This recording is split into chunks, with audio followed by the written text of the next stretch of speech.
something happened when we was on patrol in Tyrone, and it's weird really.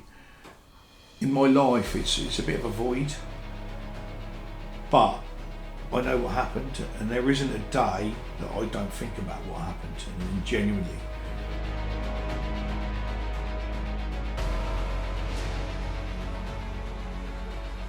And one of these pictures, which I've got a copy of, was literally 10 minutes before what happened.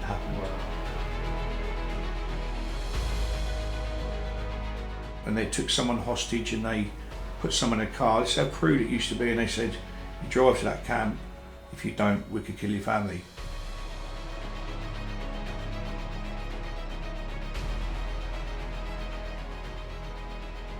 Hello and welcome to another episode of the Lights, Camera, Combat podcast, a podcast where we talk to incredible people with inspiring stories of a life in connection to combat and shine a light on it. Over the course of this series, I'll be talking to veterans turned TV presenters, incredible athletes, world record breakers, and even a D-Day veteran. On today's episode, I'm sitting down with veteran and Combat to Coffee founder, Nigel Seaman. Nigel talks about serving in the Troubles in Northern Ireland, dealing with addictions and PTSD, and how he went on to build a coffee colossus that helps people with their mental health. This is the first time ever Nigel has sat down and exclusively opened up on all the hardships and the highs and lows of his life. So, wherever you are, however you listen, sit comfortably and enjoy this episode of Lights, Camera, Combat. Nigel Seaman, military veteran, entrepreneur and Combat to Coffee founder. How are you? I'm okay, mate. Yeah, it's early in the morning. We've obviously scheduled this a few times, but I don't know if I like the word entrepreneur, but we've grown as a project, and then obviously we got together at last, which is great. So thank you. No, thank you. It's been a pleasure. Like you say, we're able to come down and record on location, which is awesome. It's taken a little bit of time, but it's great to finally be able to. It's actually a testament to you as well and the work that you're doing that it has taken as long as it's taken for us to get it sorted, because it obviously means that business is in a good place. Yeah, it's certainly growing. The message is growing, which is important, and I only learned probably over the last 18 months that we're a project that do goods, but it's also a business, because if you don't sell, you don't get growth and you don't get people support. And I want to be a not-for-profit business foundation. We're going to be a charity foundation this year, and I want our product to do good, so we don't have to rely upon grants. We just get out there and we do good and we help people, which is important. Yeah. So this is obviously the latter part of your journey. I want to obviously start at the beginning, take us right back. What was childhood like for you growing up?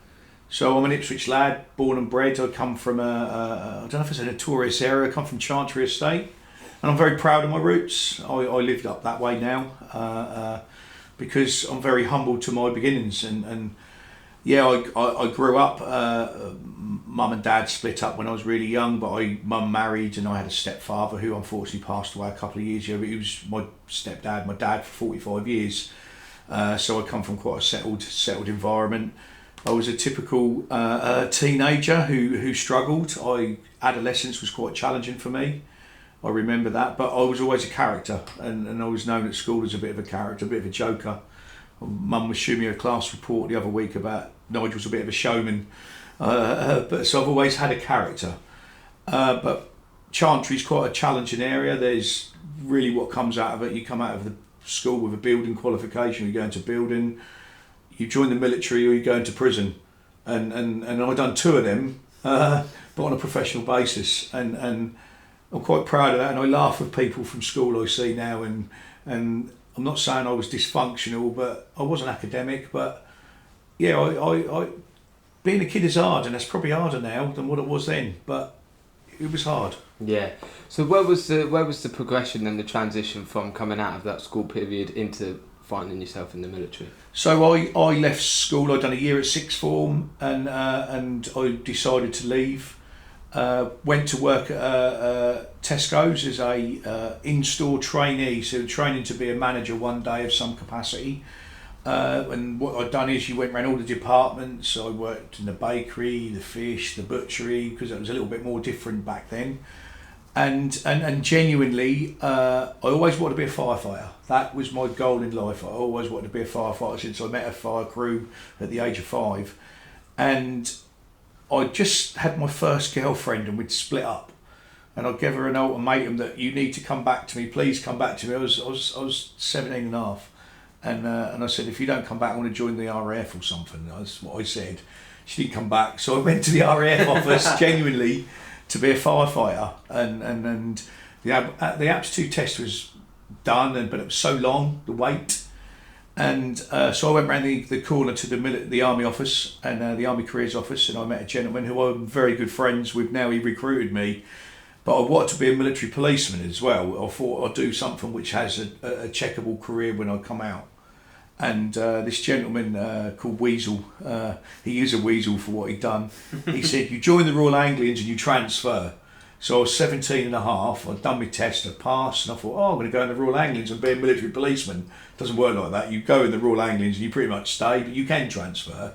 But obviously when I went to basic training in Cambridgeshire, Bassingbourn, you sort of build up a bond with like-minded people, young people. I was just turning 18, so I signed the line myself, and I joined the military, which was like, did I join the infantry? Probably didn't think I was joining the infantry, but I am proud to have been part of my local regiment. Well, you talked there about sort of the way that you got into it, and you were kind of, your mindset was always maybe that long term. When you come out, what's the career path going to be? Was that sort of just always your way of thinking? Was that sort of influenced, by your mum, by your family, or was that just kind of a long mindset mentality? Just always wanted to be a firefighter. So I had to do everything within my mind, I thought, to try and prepare myself to be a firefighter. And I was just obsessed with it. From when I was at school, Gusford, when they brought the fire engine and they put a cone in the car park and squirted and I've been a firefighter retained as well for a number of years, and they still do that today. They put a cone in the car park and they get the kids to try and squirt it over. Yeah. So that hasn't changed, and I just I had a lot going for me, but I didn't have a lot going for me, and there was obviously a natural sensation for going into the military, really, and I got in.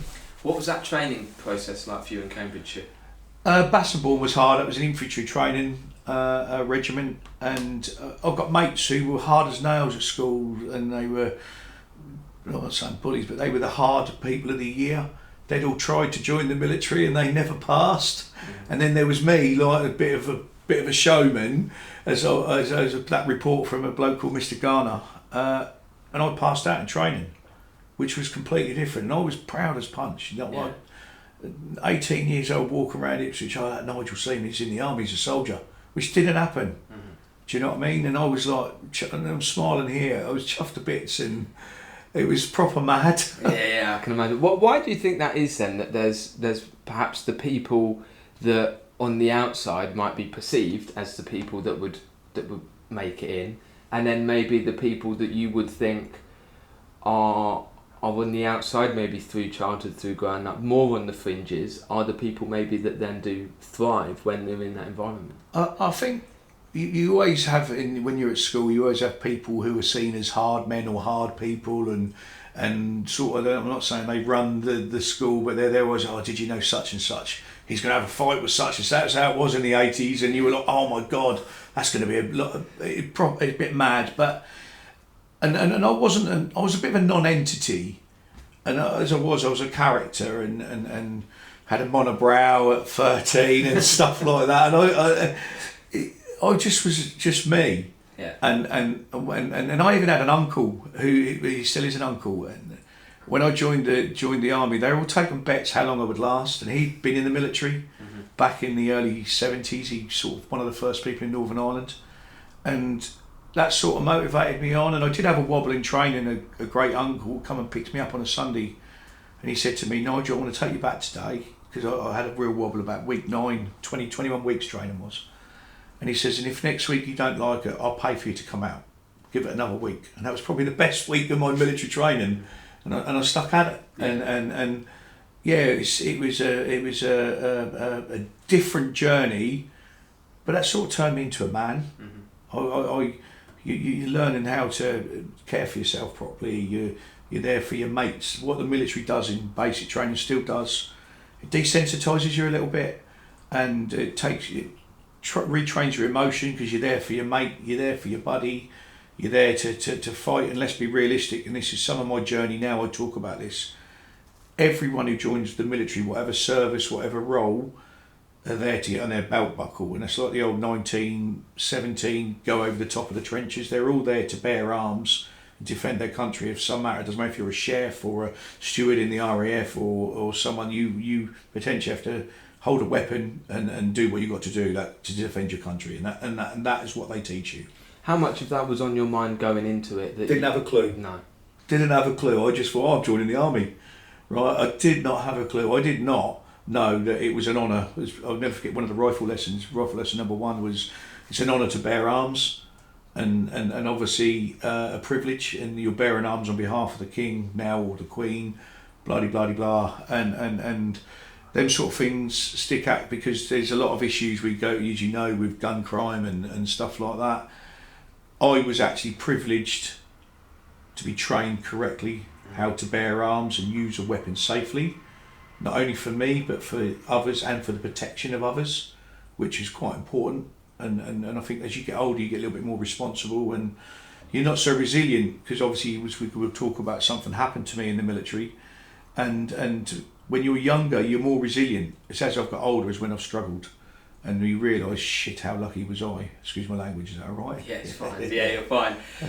Is it, obviously your uncle, you say he was in the military. Was there much talk of that necessarily growing up, as being somebody in Ireland? Was those sort of conversations present, or? I don't know, I think I was a bit too young to understand. Trevor doesn't even talk about it to this day. I've got into one military event, right? And he loved it, but it's a disassociation he has with that. And I've got no doubt, from having done 3 years in Northern Ireland myself, he's seen some bad stuff, right? It would have been completely different back then. My grandfather was a big inspiration in my life, and he was in the military as well, and I've learned more about that since I've got older. And I think you emulate people who are an inspiration, and probably being my grandfather pretty much was called Dad.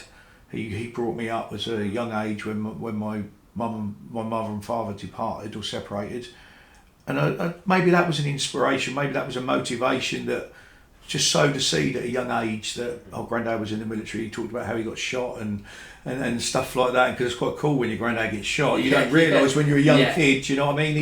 He was a desert rat and went across to North Africa with Monty. He's done 5 years at war. Maybe that sowed a seed. Yeah. So once you've finished your training, you've passed out, what was the process then for you after that? So I knew I was going to be a Royal Anglian Regiment. Didn't know which battalion I was going to go to, 1, 2 or 3. I knew that the 3rd battalion at the time were amalgamating into 2 battalions, so we were going down from 3 regiments or 3 battalions to 2. So I knew I wouldn't either go to 1 or 2 Royal Anglian, and 2 Royal Anglian was in Germany. I wanted to go to Germany, and I got posted to Colchester. So you're from Ipswich, you join the army, and you get posted to Colchester. Yeah. But my regiment recruited 1 Royal Anglian, was Norfolk, Suffolk, Cambridgeshire recently. So I'm a Suffolk lad, so they put me with others. And it wasn't until I got to the battalion, how many people I knew from school was quite a few people who I'm still friends with now. Wow. And one of my very, very close friends now, I was at school with as well. And the day I went into Bassingbourne basic training, day 1, he passed out. He was a senior soldier. Yeah. He come over to me and said, "What are you doing here? You ain't going to make it." And I was like, "Whoa, Stuart, right? He's a big Ipswich fan, Penny." Yeah. And we were really close. And I was like, "Well, I am now." Yeah. But he said that to motivate me. He openly said that. Yeah. And someone obviously who's been through the process knows the fact that those words are going to hit home for a specific reason. I couldn't have him telling people that I see Nigel Seaman at Bassingbourne. He only done 3 weeks, could I? So what was the time difference between the first posting and the first tour that you went on? So about a year was the first tour in Northern Ireland. I'd been in the battalion a year. You joined the battalion, you go into a rifle platoon, and a young soldier, and I remember about 6 months after being in, we had a full battalion parade type thing, CO's address, and the commanding officer declared that we were getting posted to East Tyrone, but he wouldn't be with us. Someone else will be taken over, and it will be quite challenging, and the likelihood someone might not come back, because that was still really moody out there in 93. 92, 93, and East Tyrone is classed as bandit country, so it's all rural. And I was like, whoa, what's this all about? And then you realise the seriousness of it. Not the seriousness, you realise that's what you joined up for. Yeah. And you then start going through the process of training, because they don't just jump you in. There's a big 6 month beat up to training, different types of training. You do urban training, you do rural training, you do suspect recognition, because obviously there were suspects that we were trying to locate and build up an intelligence picture of in the area. And you basically learn that you're going to go in there and you're going to try and defend the RUC at the time, the police. That's what you were there. You were there to protect the Royal Livestock Constabulary so they could do their job. That's under the, I'll never forget it, 1989 Emergency Provisions Act. That's how it was, because you had to know that later when you stopped and searched. You could, under the Emergency Provisions Act, have a right to stop and search you, blah, blah, blah. Yeah. They're things that my mum claims I've shouted out in my sleep and stuff like that. Really? Yeah. Wow. Registration plates and stuff like that. And she said something on Look East recently, and she talked about that. When I was come home on my first tour, I was just shouting stuff out in my sleep.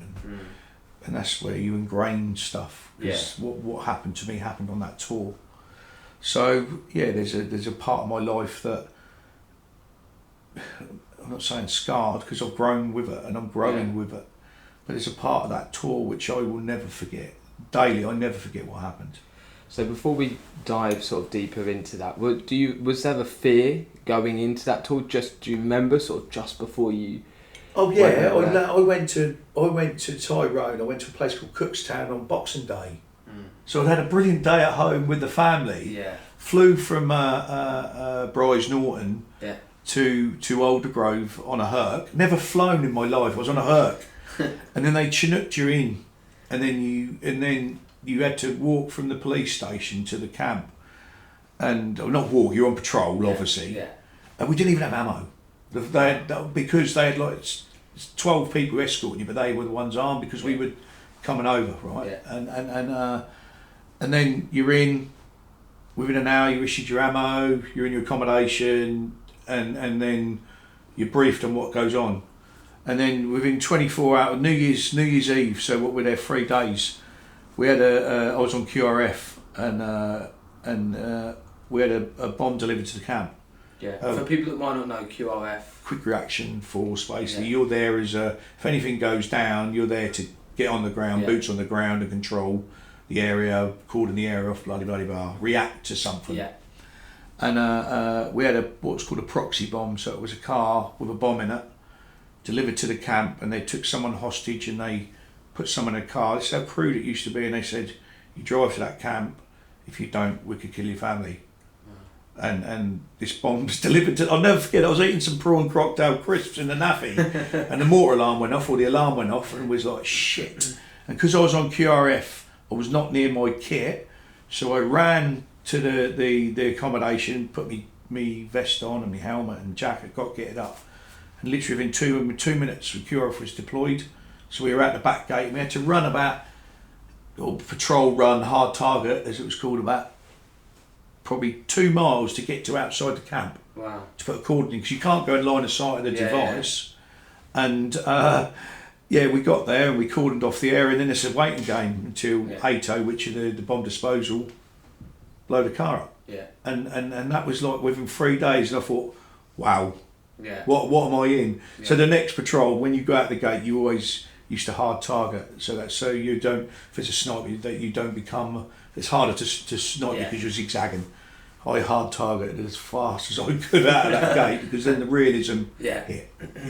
Which was, as a young lad, you're quite vulnerable, you're quite scary, because you're with, all your peers are all male. Yeah. And you're like, you can't, because what the military says, you keep going. Yeah. You don't say, well, you just crack on. Yeah.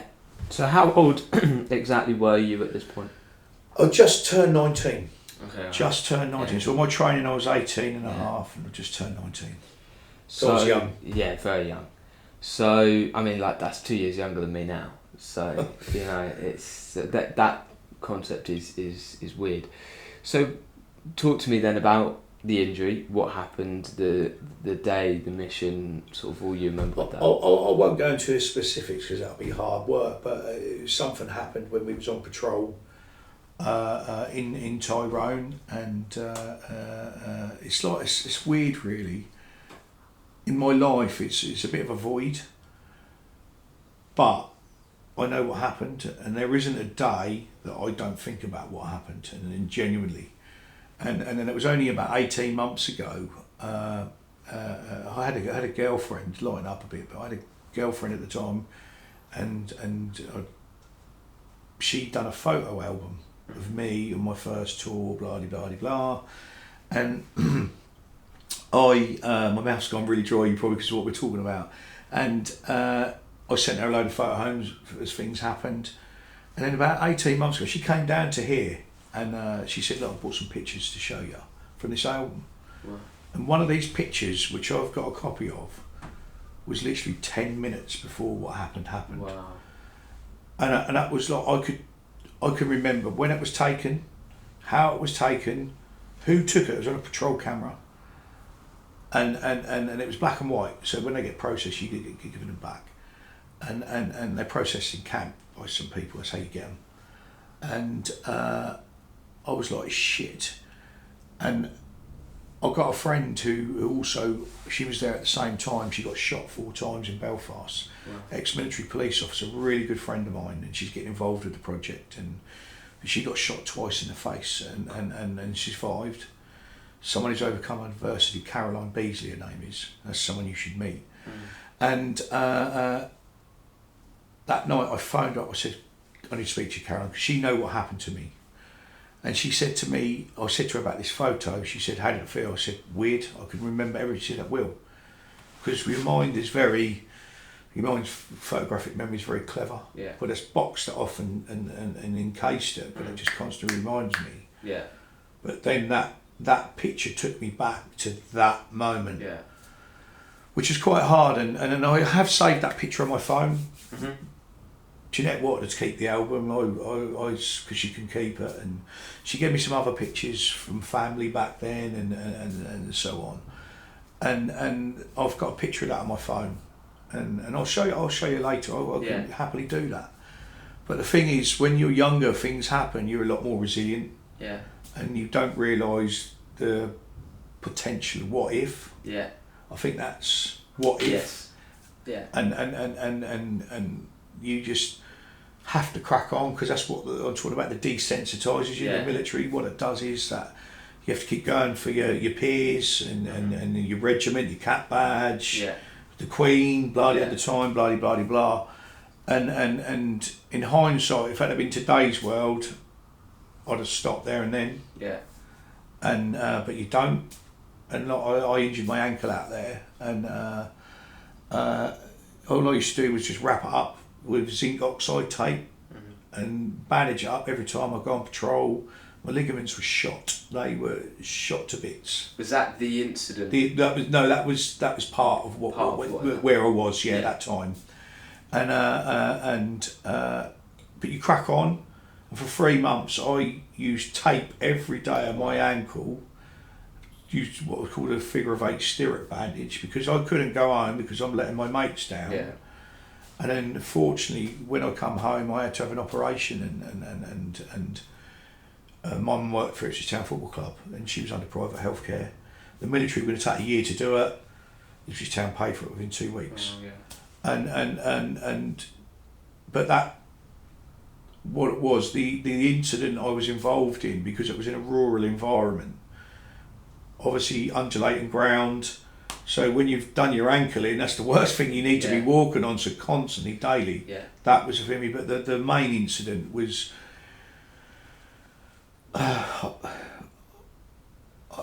when you get older, and when obviously I've been diagnosed with PTSD, you say things like, why me? What did I do wrong? What could I have done better? How lucky am I? Yeah. What next? All of them come into my mind. I've sort of grown with them now and accept lots of them that it wasn't specific. Blah de blah de blah. Do you know what I mean? And yeah, it was very challenging. And then we had other incidents in that where we were was a real challenging place. And I was in a police station called Pomeroy for 3 months, and it got mortared. We got shot at, contacted. It was weird, right? But it's different now. You used to have decompression now. They just right home and you're on leave. Yeah. Crack on. Yeah. And unfortunately, I do know a guy within our platoon, and I'll openly say that, who's took his life since, and a guy called Andrew Twigger, bless him. And I believe there's resonance of what happened on that tour, why he took his life. The specific incident itself, do you ever talk about that, or is that something that you box up? So what I've learned is when I went to Combat Stress and done their trauma program, I put my trauma on paper, on a letter. People know about it.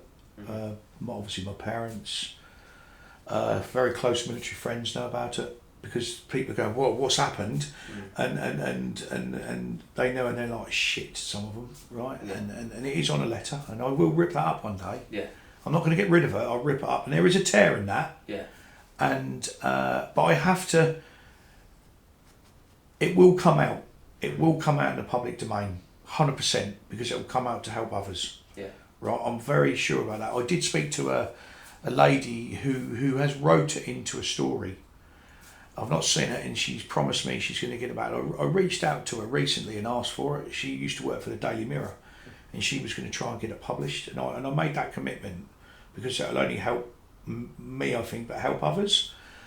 But yeah, it will come out, and because I have triggers now. I have things happen in my life now which are a trigger, which cause me to get anxious and hypervigilant. And I think what this amazing project has done, people forget why I've done it. Yeah. They see me as Nigel walking around, Nigel the coffee guy. Yeah. Things look good, things look brilliant, but mate, they're hard. Yeah. And then I have triggers, and I share them with people close to me, and I get really hypervigilant sometimes and anxious, and I'm like a 2-year-old kid throwing myself on the floor. And that's once a week. But the difference is now I can pick myself up, not have a word with myself, but say, come on, this you're bigger than this. Dust myself down, in a couple of hours I'm okay. Whereas historically that take 2 weeks. And I think that's what people don't understand with PTSD. Yeah. You have a situation which is a trigger, and that can mess you up for weeks. But I've now, this project has given me a mechanism to growth, I think. Yeah. And if I had this is where I am. If I was to work in the generic workplace and I had a meltdown, I'd be sacked. I would be sacked. And I can't put myself into that situation, because if I was to do that, people would just think I'm a weirdo. Yeah. Right? And that's where mental health is not enough is known in the generic community, but also in the military. And no, but as I said, I was more resilient when I was younger, because you are younger. Yeah. Remember when we were kids, we used to go on rides at theme parks, crack on. Yeah. Mate, I'm 50 now, I don't go on them anymore, do you know what I mean? Yeah, but that's the difference. That is the way of comparing it. Yeah, of course. And yeah, I look back and I know I'm lucky. And I've now been given a second chance. So I want to help others to get their second chance, be it from a military background, a family member, or anyone from the generic community if they need help. So just to sort of reference the letter, you say one day you'll tear that up. Is that, do you envisage that to be a time in which you feel that you have personally hit a point of growth and development, that you feel like that letter doesn't serve its purpose in a way of the growth anymore? What does that look like for you? I think that will always serve a purpose, right? but there comes a point where you've got to try and control stuff. I'm never going to forget. I am never going to forget. But what I am going to do is I'm going to own it. Yes. And I think that's it. Yeah. And I might not never rip it up, but Yeah. in my head I am going to rip it up. Is it something? Is it something to work towards? In Yeah, a way that's a goal for me. Yeah. That's a goal for me. Is people talk about overcoming adversity. That's my overcoming adversity, and it's a milestone I would love to achieve. Yeah. And if that specific incident comes out into the public domain, it's not to chastise people or disrespect other organisations. Yeah. It's there to help me selfishly, Yeah. but also help others, Yeah. and actually probably help families, Mm-hmm. because indirectly when I've struggled, my kids and my ex-wife and they indirectly were affected by my military mental health. Yeah. They didn't join the military, Yeah. so maybe I owe it to a lot of families. Mm-hmm. I don't know, but it will come out, and genuinely it will.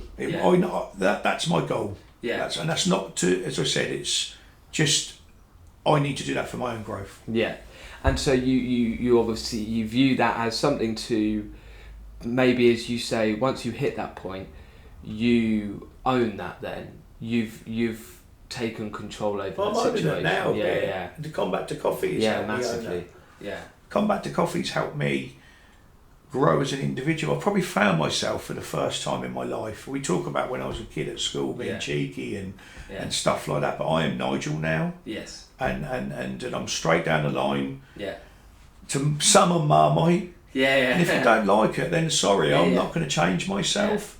I am spiky, but then remember, I might be spiky because of how I'm feeling, because of what I'm going through, and I might have had some rumination about what has happened, and people need to understand that as well. And I think this has given me a really good opportunity to explain that, and because people forget why I do Combat to Coffee. Yeah. So we'll and I look forward to chatting in detail about the setup of everything. Coming off the back of that first tour, what was life like after that? You say obviously it affected you when you came home, and what your mum will say. What was life like from that first tour? I grew up. I grew up even more, but I come back with quite a bit of money in the bank. When you're 19, coming on for 20, and I come back with about $6,000 in the bank, because we don't spend any money. Yeah. You get operational money and bloody blah. Well, probably wasn't $6,000, about $4,000 I think. But I felt like a rock star, didn't I? I was coming back and living the dream, spending money, taking people out, because back in 93, 94, $4,000 was a lot of money. Yeah. And but that didn't last long. Yeah, once you did that, but it made me think, oh, I've done a tour, I can do another if I've got to. Yeah. And subsequently that's what happened. Went to Bosnia, came back, and then done 2 more further tours in Northern Ireland. And very privileged on the last 2 tours of Ireland. I'd done some work with local intelligence stuff, so I got to, I know I did, I got to help keep troops safe, keep people safe, and build up a picture which helped other organisations, which was good. I was very privileged. Yeah. What are the differences, some of the big differences then for you from Northern Ireland and Bosnia? Completely different. We went out to Croatia, Bosnia with the United Nations, so you're there as a peacekeeping role. And we went out there on the back of some, I think the Welsh Fusiliers got taken hostage by the Serbs, so they deployed a UN reaction force. It was completely different warfare.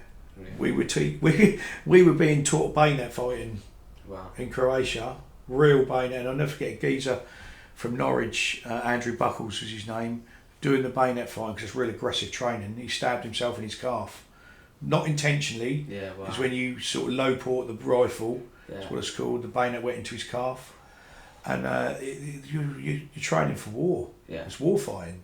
And as we know, subsequent conflicts, Iraq, especially Afghanistan, they're fixing bayonets. which is hand-to-hand combat, as it was seen. Yeah. So that's your Yeah. Northern Ireland. You're patrolling and you're supporting the police. Yeah. And you're keeping people safe to lead a normal, law-abiding life. Yeah. Allegedly, but it was warfighting. What was mentally going into Bosnia? Did you almost feel like you going into it? Did you feel like you were prepared from Northern Ireland for it to then perhaps shatter the illusions of what you thought it was? Because the training was changed again. We trained for the specific area. We learnt the native tongue, the language a bit.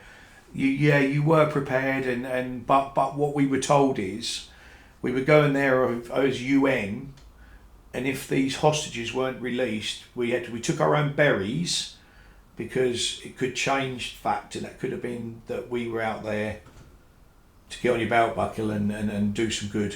That's what we were doing. I'm sorry to interrupt, but I hope you're enjoying the episode so far. If you are, please leave a like, a review, a follow or subscribe on whatever platform you're listening to. It helps us grow the podcast and bring you the best guests that we can. Without further ado, let's get back into this episode. So in terms of then the active service, if you've done your tours, as you say, you're very proud of then going back to Northern Ireland, doing what you did there. Once you finished that last tour in Northern Ireland, was that the military active service? Well, you hit a point in your career, you're either 12 years is your real mark, what you're going to do. If you're of a high flying rank, or you've done really well, you probably stay till 22. If you're not so high, then you make a decision. And I could have stayed in the military. I was never given a brown letter to leave. I think I was a decent soldier. I was steady. But I decided to leave at that 12-year point because I got my half pension. I had 2 young kids as well. And I signed off. I gave me a year's notice and signed off, basically, which was, my decision. Yeah. Is your perception now on looking back on a military career different to what it was as soon as you left? Oh, 100%. If I'd have been... When I left, my life changed dramatically with joining the prison service, and I got very fit. My rank in the military was character. And I said this to Johnny Mercer on a presentation. He was talking about officers, and I said, when I left the military, I left the rank of character. And I speak to... I've got former bosses who are major generals, and they still call me Spunky, right? I think that can take testament. Yeah. Do you know what I mean? Yeah. If you're getting a major general coming up to you and saying, "Hello, Spunky, how are you, mate?" Yeah. There's a lot in that. Yeah. But when I got out, when I joined the prison service, my whole culture changed. Yeah. Because probably I had 2 young kids, and I had to support those, and I had to. Life is different when you get out. You have to do stuff yourself, and people don't realise that even today you have to take account for yourself. Yeah. And I got really fit, and if I'd have been like that in the military, I'd have been. I don't know if I should say this. I'd have been a warrant officer. Yeah. No dramas. Yeah. I become a PTI in the prison service. Yeah. When my mates used to laugh when they were we'd go on reunions, and I'm like pushing out 20 press-ups as a joke, and they'd go, "What's happened to you?" Do you know what I mean? Yeah. But culturally, I changed. Yeah. And then I found my niche within the prison service. And do you think that was a good change? 100%. 100%. It was. Yeah. Yeah, it was. And there's a gentleman who started that change prior to getting out. He Orv, I still see him. He got me into running. Yeah. And then I was working for Orv on a recruiting team. He would take me running every day, right, as part of my day. And then I got into it, then I got out, and the year I got out, I'd done the London Marathon. Wow. And I joined the fire service as a retained firefighter. Mm-hmm. And my goal was you have to be fit to be in the fire service. Yeah. Back then. And I passed the aptitude test first time. Yeah. So I joined retained at a place called Princess Street in Ipswich, and joined the prison service. And culturally it's different. When you get out of the military, you realise people are not accountable. Yeah. So you have to make your standard and values grow to grow you. Yeah. So how old were you then when you got that? Essentially became the childhood dream of the firefighter. 31. Did it feel like at that point you had kind of quote unquote made it, because that was what you'd set out that you wanted to do, and you've had this I journey up did, until yeah. that point. They. I don't know if the guys at Princeton Street would say that. No, I've got some really good friends from the fire service. Yeah, I think I did when my first shout. It was, your adrenaline was going. It was mad, and I was sitting in the back of a fire engine from Chantry on Princeton Street Fire Station, which is just on the edge of Chantry. Yeah. Doing my bit for the community. Yeah. Massive, and yeah, I sort of did, and then I done all right within the fire service. You character again. Yeah. I've always been. I Yeah. probably still am. I've got the nickname Shrek. And they'd go out on jobs if I missed a job because I wasn't on for a call. Yeah. I'd come back with artifacts from that job in my locker, and a badge of Shrek would turn up, or a picture of Shrek. And then I'd done a promotion course because one of the old firefighters said, "Oh, you'll never pass that." So what did I do? Go and pass it, and I got temporary promotion. Yeah. Which wound them all up because I was in charge. Yeah. Of the pump. But it was a brilliant job, and it was a privilege to do the fire service, and I got offered to go whole time. But one of my bosses who recruited me, a bloke called Jeff Pike, he lives in Australia now. I was in the prison service, so I had a non-contributory pension at the time. He said, "Listen, mate, you've got the best of both worlds. You're teaching PE." I was at Wormwood Scrubs at the time.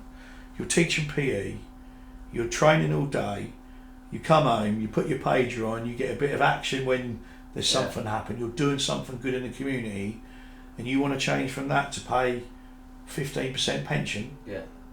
And I thought, do you know what, he's right. And I was going up the ranks quick in the prison service. I'd already been promoted twice. And I thought, do you know what, he's right. So it was almost quite a cut and dry path of what you were going on, rather than maybe reaching that point in the fire service where you'd done your military career, you'd done the firework that you'd always set out to do, and then there was no sort of what now period. You were, because you'd kind of done it, you were still on that. Yeah, pathway. one of my mates, I did struggle when I got out. I generally did struggle. My relationship broke down, and one of my mates who's still in the prison service, he's doing really, really well, who and I'm not going to mention his name, but we've helped him. The project has helped him, and he's very high up within the organisation. He said to me, he was in the battalion, he said, "Mate, I think you could work in the prison service. I think I'll get you in there." And I got in the door doing an instruction officer role. But within 3 months I was in training to be a prison officer. I fitted right in. Yeah.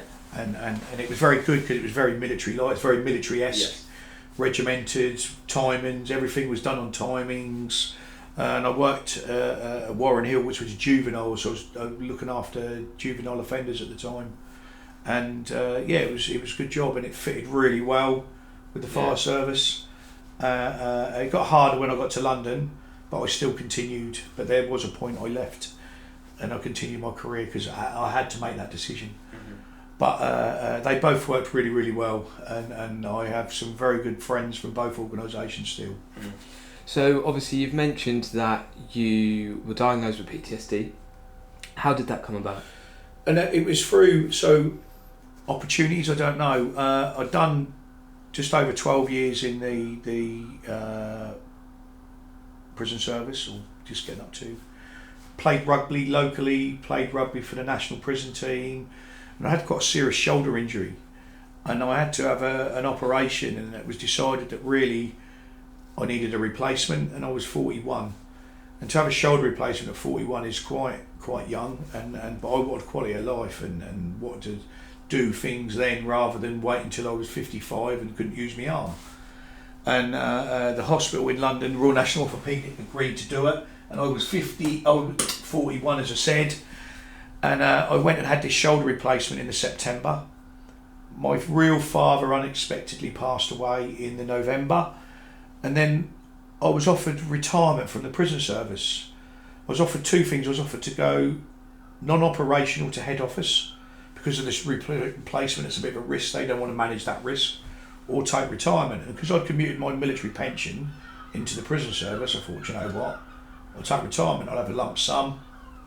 I'll do all right. Blah blah blah blah. I'll get another job, which I did get another job. But I had a period of time where I'd done nothing, and then what I was involved in just hit me. I started thinking about it, and you start thinking, God, I was lucky. Why me? Why me? And then over a period of time, it just got worse and worse and worse. Wasn't telling anyone. I started gambling because I had money in the bank. I had money left from my dad, blah, blah, blah, blah.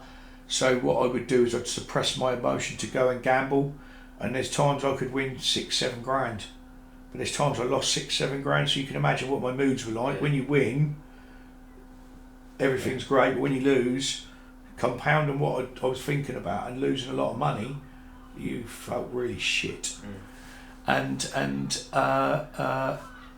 it was just really, really challenging, and this went on for a period of 2 years. I went back into the prison service as a private prison working, had a very, very good job, and then I joined London Probation and had a very good job of probation.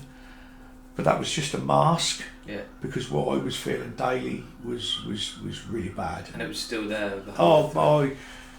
Did it get progressively worse? Yeah, it gets, because I wasn't doing nothing about it, and because I was gambling more and more and more and more. And would you class that as an addiction? That I'm addicted to gambling. I've never said I'm not. I think the difference is you manage it. But I hit a point where I'd had enough. I started working away a bit. I was coming home at weekends and with the kids, and I was feigning illnesses because I just couldn't deal with it. So I was going into bed and hiding in bed and just ruminating about what happened. And I was in a real dark place, and there was one day, I was talking about it yesterday actually. There was an incident at home, and the wife had chipped the floor. Brand new floor we'd put down. And the dog had drunk the water and the wood had swollen, so she covered it in the dog bowl. And obviously I was being an angry man, but I didn't realise at the time, I was just being an arse, if the truth be known. And I said, what's going on over there? And I picked the bowl up and all the kids went, and she left the room because they knew what was coming. And I just said, what's happened? And she said, I dropped the dog bowl, the dogs were going to blow. I said, that's all right, it's not a problem. We've got some spare in the garage, I'll go and sort it. So I got some laminated wood out, put it down, tried to fit it. Didn't realise, as I know now, you need to leave it 24 hours. Well, within 2 hours, the whole floor was up. I ripped the whole floor up because that was me coping with it, and had a meltdown. And the wife and the kids had a meltdown. I thought I need to get some help, so I've called a gambling counsellor who got me in really quickly, and she sort of prodded the ribs. I know it was something else going on. She sort of prodded me about the military, and I was like, no, shut that down. I want to control it. And she prodded me a bit more, and there was a few tears, and then she said, look, I want to refer you to a charity called Combat Stress. And I was like, I don't need to go there. She said, you do? Just go for an assessment. So I went for an assessment, and I went to Leatherhead and had this assessment, and it was like, there's loads of squaddies and military, ex-military walking around because it's a treatment centre. I actually felt a little bit normal, and someone said, hello mate, how are you? Yeah, not too bad. He says, oh, don't worry, they're really good here. And I was like, well, then I had an assessment, and she said to me, look, I want you to come back, I'm going to put you forward to do an anger management program. And I laugh about the first day, but what that program taught me, I was suffering anxiety. Anxiety and anger display the same behaviours, and people don't realise that. And I am a very anxious man. When I get animated now, it's not me being angry or hypervigilant, it's me anxious. And people don't understand that. They just think, oh, what's going on? But I'm actually at the height of anxiety. But day one of that course, you've got to appreciate, you've got 9 people in a room on an anger management course. In the first hour, they don't come in, they're leaving, and you're all like this. You're all crossed arms, staring everyone out, thinking, oh, he looks a bit dodgy. Do you know what I mean? But you become friends, and because you've got a common journey. And on that course, the counsellor I had, individually counsellor, she started talking about PTSD and so on, and said, look, I want to put you forward for a 6-week intensive trauma program as a resident. You're a resident here, and the panel decide on the back of this if you're successful, if you get on it. And I was decided I had PTSD, and I was diagnosed. I went back and done the 6-week course, and this is where the real coffee thing started as well. Your rooms are designed as a bed, a wardrobe and a sink, and you're in a therapeutic community. So you're out there in a TV room, you're in the kitchen, you dine together, the gym, the occupational therapy. It's all in one building, but not your room. And I went to the local Aldi to get some washing powder, and there was like an espresso machine, one where you put a capsule in. So I'll have that for my room, so I can have a decent coffee, because the coffee wasn't the greatest, and I wasn't a coffee snob. And within a day or two, everyone realised I had decent coffee, so they'd pop right in my room for a chat. We'd have a brew and we'd have a chat, then we'd go and do what we'd done. And that wasn't everyone, but most of them did. And I always said when I left the prison service, I'm going to go into coffee. And my governor said, why? And I've got a meeting with today actually, Giles. He said, why? I said, because there's no KPIs, there's no performance indicators. And when you put that machine and that conversation together, I thought, you know what, I've got to do something with coffee, because I tried to get help from another big charity while at Combat Stress, and they said, look, we can't help you, we're under another charity, which for me is Poppycock. It's about the service user, and all I wanted was someone I could phone when I come back to Ipswich, because I'd undone the box of the trauma and I'd learned to put the lid on it, but I didn't know if that was going to pop off again. And over a period of time I thought, do you know what, I should set up a project that could just allow people to say that they're struggling, but we'll hold their hand while they'll get help from different organisations. And if they get help from A, they can come back to us and we can get them help from B. It's not about the charity or the organisation, it's about the individual. Yeah. And that's how it started. And I was I was very privileged. Told my idea to somebody, and he said, there's a business course coming up in Colchester through Chevet's House, which used to be a Health for Heroes Centre. And I was put on a business course with someone called Ex-Forces, they still do, and I know the figure because I done a presentation. I was one of 282 injured, sick or wounded people from service to do this business course. And on that course, Combat to Coffee was started. I registered it with Companies House as a CIC, so a not-for-profit organisation. And that was 6 years ago, October. But we didn't really start trading until just before COVID. We really started to do stuff properly, and then COVID came in, but that helped us in a way. And yeah, Combat to Coffee was born, and I didn't have a clue about business. Before we dive into the 6 years since that moment, just for people that maybe might not understand why these feelings can automatically just come on, do you think there's a part of it that was up until the point of taking the retirement, you were constantly on the go, then that short period of in between a job where you've just kind of got yourself and your thoughts, it allowed maybe things, as you say, that were maybe locked up before to come out because there was no distraction. But that opened the window of opportunity for me to think. Yeah. Because when I was in the prison service, I was a middle manager. I ran a department. I used to teach PE as well. I was busy. I was a retained firefighter. I was playing rugby at the weekends. I kept myself so busy, indirectly or directly, to stop thinking. So did you know actively that I knew stuff wasn't right. Yeah. But keeping busy stopped you thinking about it. Yeah. And then when you're busy as a firefighter 1 minute and playing rugby on the Saturday and then going to New York and playing rugby for the prison service at the World Police Flying Games, and then being a prison officer and actually impacting lives. Yeah.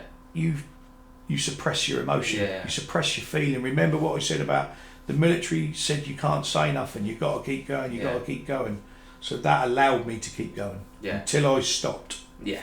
Do you think that culture is the same in the military now, or do you think there's been a slight shift to at least recognise the damages that can happen if you consistently build up? I think that the military does recognise, because I've been to military camps and we've launched in a couple of military camps, Combat Coffee has, and they do recognise. Put my head on the line a bit here. I don't think they do enough. I think they could do more. Because in the generic community, mental health is a taboo subject. So if it's a taboo subject in the community, it's talked about more. Yeah. It's going to be the same in the military community. Yeah. But I think there's an endeavour to do more. Yeah. And I think over the next 10 years, you'll see a different service and the way military mental health is dealt with.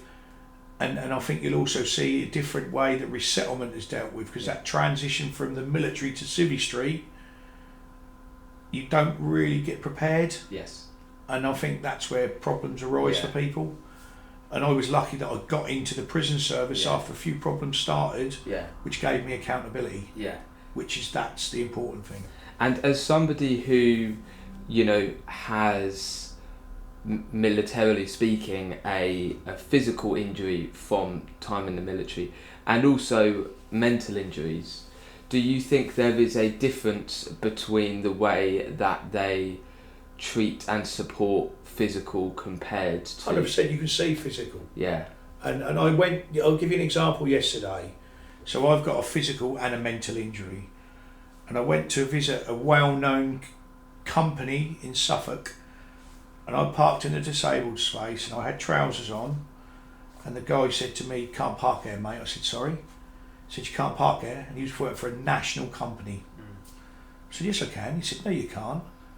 I said, "Mate," I said, "how do you know me?"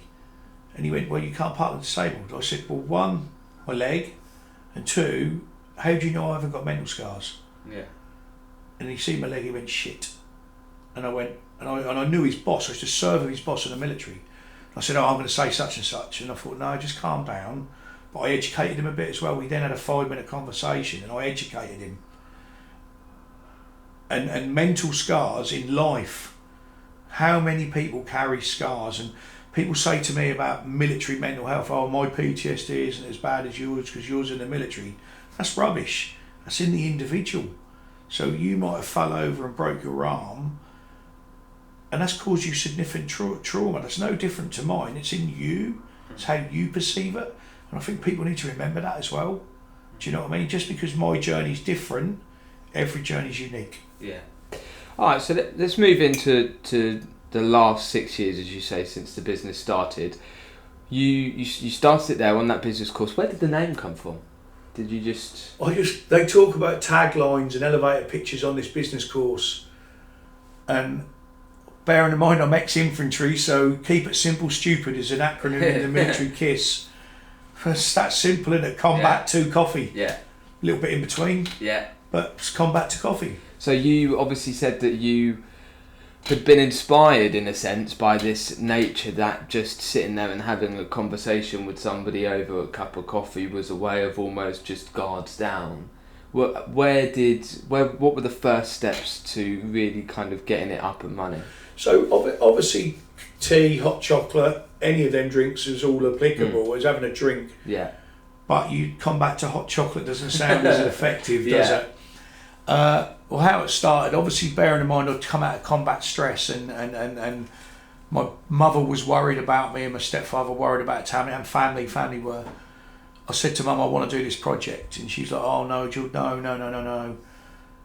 She found a coffee van and lent me 13 grand. Yeah. So I found a coffee van and that was just about to drive around the community and educate. And if I could get in prisons to help veterans in custody as well, that was what I wanted to do. Yeah. And that was the complete concept. And I bought coffee from another veteran who was in Portsmouth, so I tried to make it very military-esque. And it wasn't about me coining off money, it was me talking to other people and saying, "Do you know what? I know what it's like to feel crap. Yeah. And actually, if you feel crap, I know where you can go." Yeah. Simple as. So is it playing that middleman in a way of come along, have a coffee, and I can then tell you where's and best to refer go? you. Yeah. And follow it up as well. Yes. Because a lot of people signpost and they don't follow it up. Mm-hmm. So they say, "Yeah, well, you could go to XYZ charity," and then that's it. Yeah. We made sure, or we still do, make sure that person gets to that point of reference. Yeah. Which is important, because too many times have I been let down in that military network. So now you find yourselves obviously partnered with the Premier League football team, obviously, which is obviously a nice thing for you, working within government buildings, in the Ministry of Defence. Has it hit a point where you didn't envisage it growing to this size? I thought there'd always be a van, Yeah. a caravan, and so on. And we done some work at Hoseley Bay with the governor, and he wanted to bring a coffee shop into the prison to support the men to make it less prison-like. And Hoseley Bay is an open jail, so they work, and it's a resettlement prison. And we opened this coffee shop the day before lockdown. You couldn't make it up. But that became to our benefit because Gary, who's a big supporter of the project, he had 550 men there in their own bubble, walking around the jail doing nothing. So when the first lockdown was subsided a bit, he said, look, could we serve coffee from one door and they collect from another door? And I said, yeah, why not? And we just charged them £1, and because they had money, we put a payment mechanism in. And literally, it opened. And within 6 months, I had made a few quid. And he said, look, we've got to do something else. I need to occupy more men. I said, well, let's do a coffee roastery. And he said, Gary, what does that involve? I don't know, I'll find out. And he match funded that 10 grand. And we opened this coffee roastery. Yeah. During that time, I had my leg done. Yeah. From an old injury from the military, as we've mentioned. And the idea was we were going to make coffee or roast coffee for us with the mental health message to help others, but keep it local. And our first coffee order was 90 kilos from a farmer in Brazil who I'd been introduced to, his nephew. And so we were buying direct. Yeah. Last October, November, we had 20 tonne delivered in one delivery. Wow. That shows the growth. Yeah. But we done a roasting course with 8 prisoners. They learned to roast with the Specialty Coffee Association, so they got a qualification. And one of them prisoners still roasts for us today. Wow. He's got out, he's resettled into the community. All I've done is coached him. He's done it. He's a life sentence prisoner, committed a serious offence at 17. He's now 50. If that's all we do, we've done enough. Yeah. But we do a lot more than that, and we've helped veterans in custody, and then as we've grown, or as I've kept shouting, do you want to try my coffee? Yeah. Blah blah blah, and knocked on doors and so on. And I knocked on Ipswich Town, and I got a big turn down on the old regime with Marcus Evans. Yeah. Massive turn down, and I credit to Mark Ashton. I knocked on a door and I emailed. No, I see Brett Johnson, who's one of the owners, put something on Twitter about he's got a cup of coffee in his best cup and an Ipswich Town cup, and I said, but you haven't got the best coffee. Mm-hmm. And he DM'd me, what do you mean? I said, I run a veterans project, Americans, veterans, blah blah blah. Yeah. Loved it. I got some contact from the club. Yeah. Had a meeting. I then had a meeting with a gentleman who's there now, one of the directors of venue, Stuart Cox. Had a meeting with Mark Ashton, and they said, look, we love the concept, we love the taste, we love what you can do, we'll roll with you. And they offered me a contract, and I said, oh, can I have 3 years?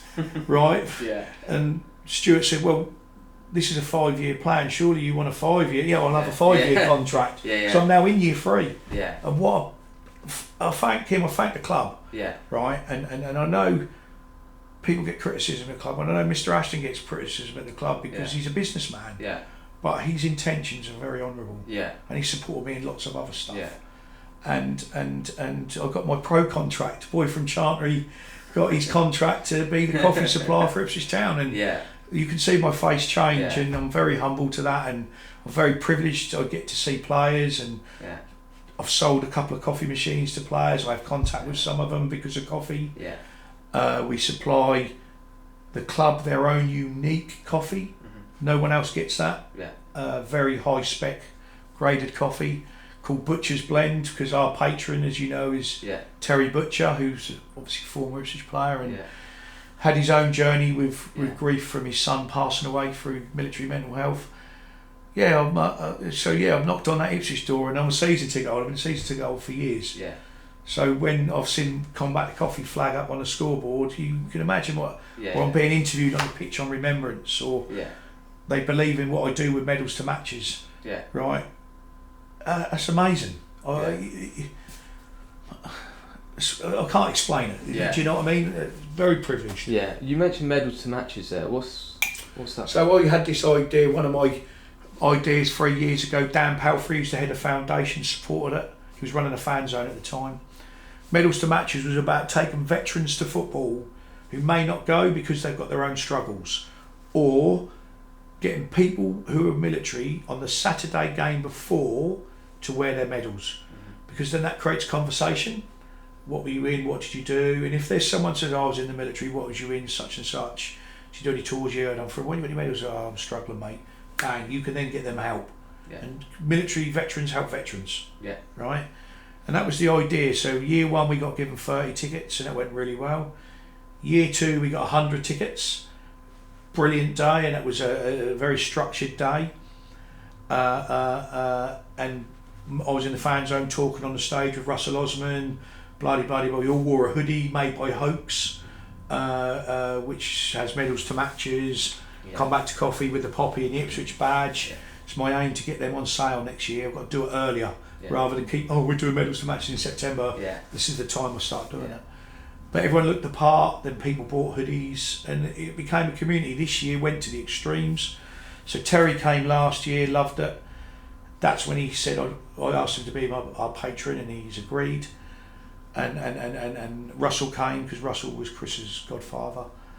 And this year we didn't get as many tickets, and I asked the club, I said, I understand, you're in the Premier League, you're not going to give us 100 tickets, but can I have 30, and we'll try and build the network to get season ticket holders coming. And Luke Wern, the COO, agreed, which was great, and it couldn't have gone any better. This year this next year we're taking it to other clubs, 100%. Really? We've started off in Bar 21, so it was a meeting place.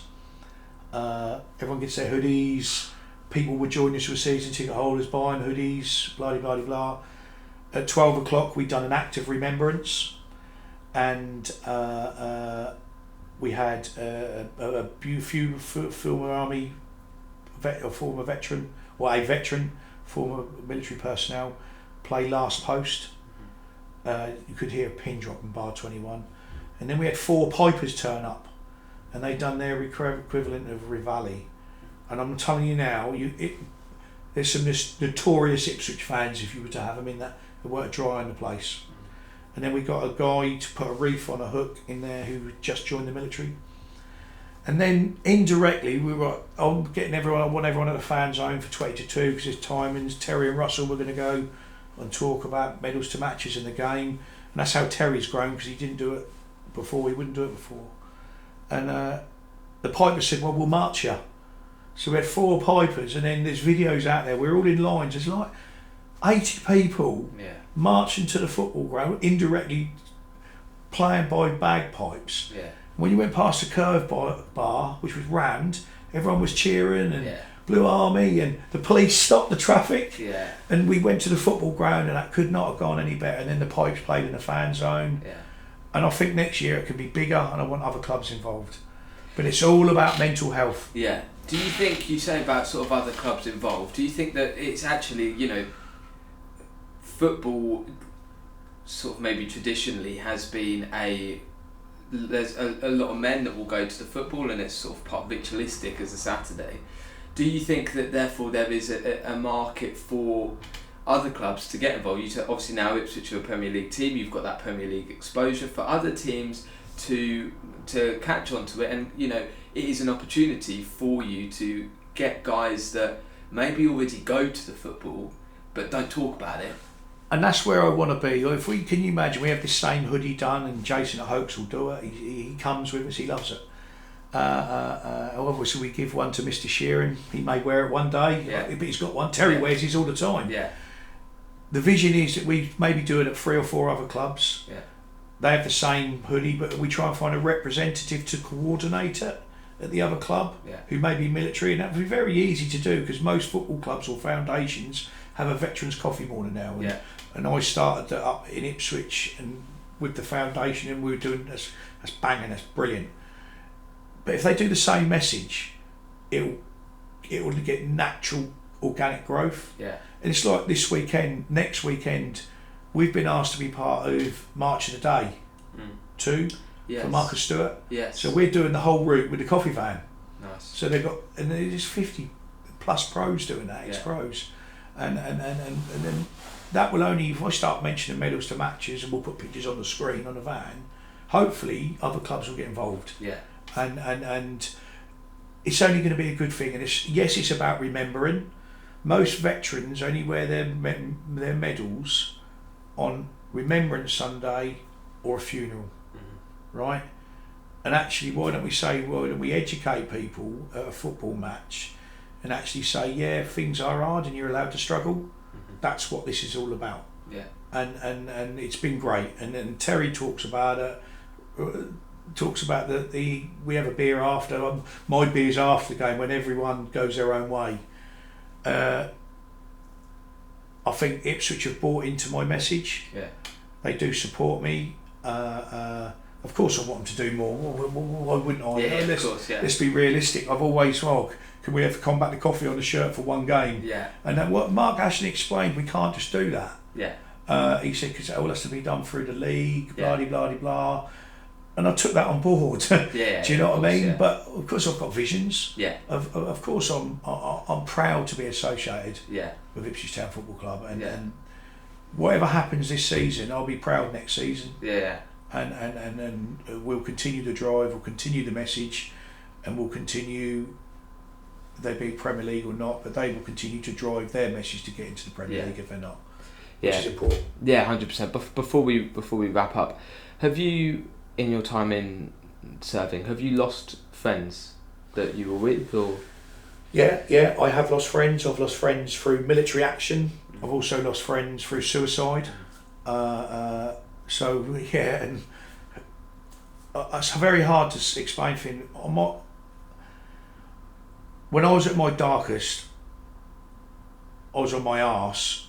I'd planned to do stuff, right, and things were going to be done.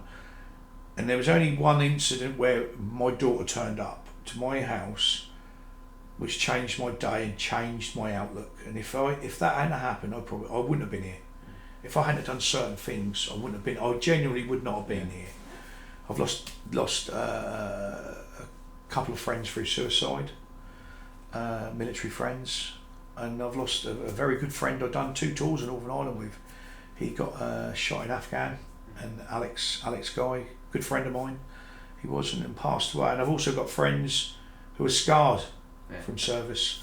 I've got lots of military friends because of Combat to Coffee, and they believe in it. And I've got the highest ranking officers in the British military know what we do and support our message. 20 years ago, if you'd have said that, no. But we're banging on a purposeful drum for the military, for families, but also for the general community. And if we can grow this message through selling that and offer people support, and we don't have to get no grant money, then for me it's a good thing. Yeah, 100%. And just, I think, to wrap it up, if people are struggling, they've got to reach out, and that isn't just to us. There's so many organisations. Samaritans, we do some massive work with Samaritans, and they're brilliant. They really are brilliant, and they can be your first port of call. Combat Stress, Op Courage is the military NHS service, and they're brilliant. I've been in the Sun and the Daily Mail advertising them. They're brilliant services for families. The Ripple Pond, Mind, Suffolk Mind are good. There's so many organisations, and go to our website, they're all listed. You just click on the button, it'll take you straight there. Our app does that as well. For people, what is the website so it's easy for people combattocoffee.co.uk. Our app, Android and Apple, Combat to Coffee, and it's got a signpost and directory, and you just click on the button and it takes you to the website. It's actually a loyalty app, but that's the smoke screen to the help, and we're doing some vamping on that. We've actually done another coffee called Spill the Beans, which is non-military related, so we can hit that commercial market, wider market about mental health. It's about don't sip it in silence. And we're on a trajectory. We're on a mission. I'm on a mission. We've just secured our first ever growth loan, so obviously there's support out there, and let's see where we are in a year's time. We've just launched our first coffee shop on Sizewell, Yeah. which is massive because they're believing in us, Yeah. and they have done for a while. We've got people who like the Ipswich Half Marathon last year. We had 15 runners for Combat to Coffee. This year we've got 40, Yeah. all fundraising. People say, "Oh, Nigel, you're an inspiration." I'm not an inspiration. I'm me, and I do this because there's not enough done, I don't think. Yeah. And then when that's done, and the statutory services can cope with it, then I can stop. Or if the message changes, I will stop. Yeah. That is the bread and butter of what Combat to Coffee is, and I think you've given me a real opportunity today to put this out there, probably more than I have with anyone. So we've missed a call, but I don't care. Do you know why? Do you know why? Yeah. It's just important. Yeah. Thank you. No, I massively appreciate it. The last question I have is what would you like the future to look like for this business? What's the goal now? I'd like to create a legacy for Grace and George. My kids have been through my battle. They still do. They worry terribly about. They're adults now. Yeah. I don't pay myself from this. I volunteer because my recovery is paramount. I've talked about if I had a meltdown in the workplace, I'd be sacked. So this gives me a coping mechanism. If it creates an opportunity for Grace and George to have something, because you can do that from a CIC, then that would be my goal. Yeah. Do you know what I mean? I've put my savings into this, and I genuinely have. If I get that back one day, great. I didn't want that back, but actually when you're pretty low, you need it back. Yeah. But that will come. Yeah. I genuinely believe that will come. Yeah. I think the legacy, wouldn't it be great, hope forbid I've got 10, 20 years, whatever, but wouldn't it be great if in my past and this was still going helping people? And as I've said, we're going to set a foundation up this year, so a complete charitable organisation. Yeah. So the coffee will pay money into the foundation, and all the outreach will be done through the foundation. Yeah. And then that's what you want the business side to do, the legacy side. Yeah. If we can do that, great. Yeah. That's all. That's it. We don't know if we've been selected to go to the next round, but we've just had an interview for the King's Award, Voluntary Award, Wow. which is like Awesome. an MBA in business. Yeah. Of course, I'm humbled. Yeah. I haven't done it for that. Yeah. But if we get to the next stage, it'll be great. And then Yeah. if we get awarded it, then that's good for the bit. That will only grow us if we get awarded it, because that will send our message louder. Yes. So selfishly, that would be great. Yeah. But we're onto something unique. There is no other charity, CIC, doing what we're doing. Yeah. There are others doing coffee support, Yeah. but as we are. And Yeah. it's down to the good team I've got and people believe in me, and it's people like you come to speak to me, so thank you. Yeah, no, thank you. It's been awesome. It's been a great chat. We've had a cup of coffee, and it's not just a great message, it's a great tasting cup of coffee as well. Thank you. The product is great, but it's been an absolute pleasure, Nigel. Thank you, Thanks mate. so much, Cheers, mate. thank you. It's awesome. Thank you.